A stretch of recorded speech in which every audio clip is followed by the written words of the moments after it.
guys, so today's video you can see there's some fruit here and I am going to show you guys how to make cherry jam. Here I have a bowl here that's already have some cherries that are pitted, so there's no seeds on this one, you can see here.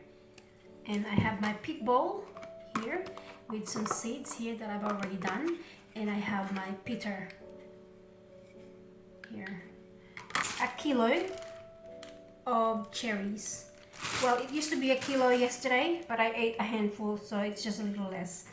And I'm going to show you how to pick these cherries first. So I have this here, so you just put the cherries here and press down, and it's supposed to find the pit, the seeds, and it's supposed to just go right out the bottom and go in here, but no one knows where the pit are, okay?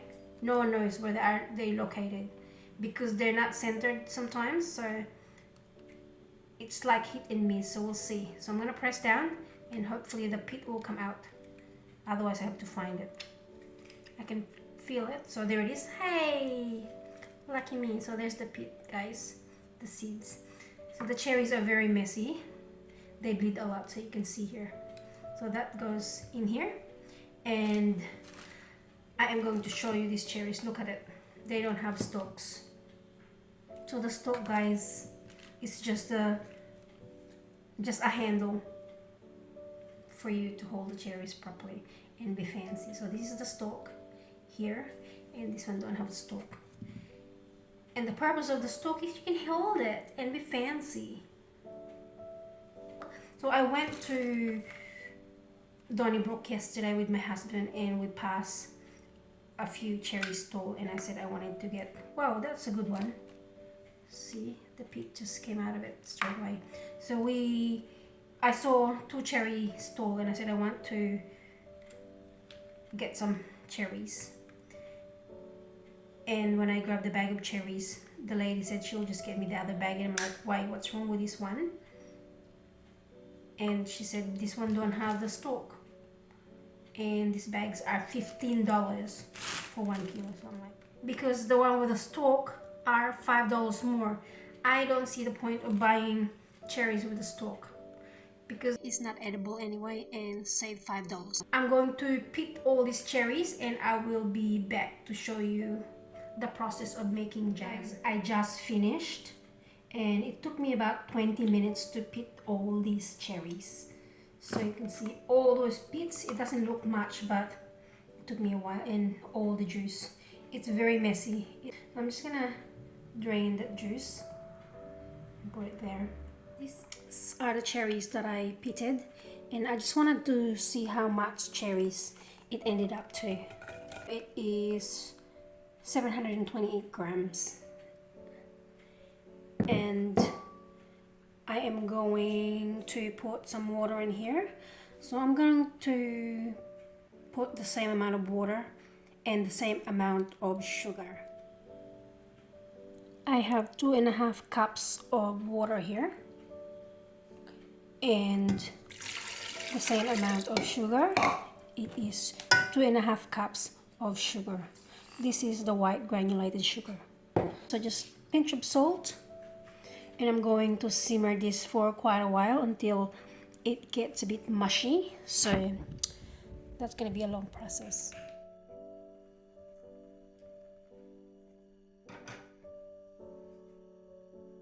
So while this is simmering slowly, I am going to sterilize all the jars that I'm going to use. So here's all the jars I'm going to use. They're only a small jar. They're about 120 ml.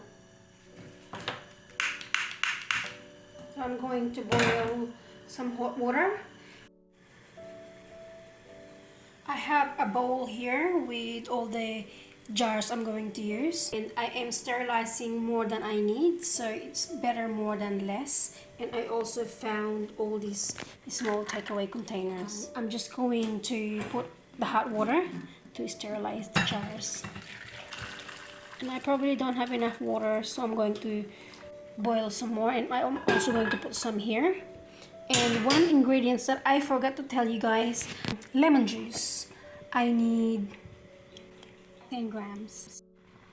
So guys, this jam is actually been simmering for about 45 minutes, and you can see here it is now thickening a little bit, and I am going to put the lemon juice that I forgot. That's totally fine. And I also have this masher. I'm gonna help it mash a little bit like this. So this is going to be a little chunky, this jam. It's weird because I don't like cherry in any flavor, but I love fresh cherries. And I have never had cherry jam, so this is gonna be interesting. Also, these are the jars. They are now sterilizing. So that's just the hot water and the hot steam. It's going to sterilize it. You can see, you probably see the steaming. So I'm gonna let that cool down, and then I'm going to let them dry by itself. I don't have the handheld mixer, so just this one will do. It's now coming together. It's getting really thick now. So what I'm doing here is I'm waiting for this jam to reach the temperature of 104 to 106 Celsius degree, and then I will cool it down a little bit after that, and time to put it in the jar. It's been simmering for about 2 hours now. So like I said, the process of jam is very long and also very dangerous because it's such a high temperature. So just make sure you don't burn yourself because it's going to be painful. I transferred the jam into a smaller pot because it's now thicker and it's decreased the volume. Now I'm just waiting for it to reach the temperature that we needed. So I'm just going to see how much it is now. What is the temperature? So once it reaches 104 to 106, between those it will be ready.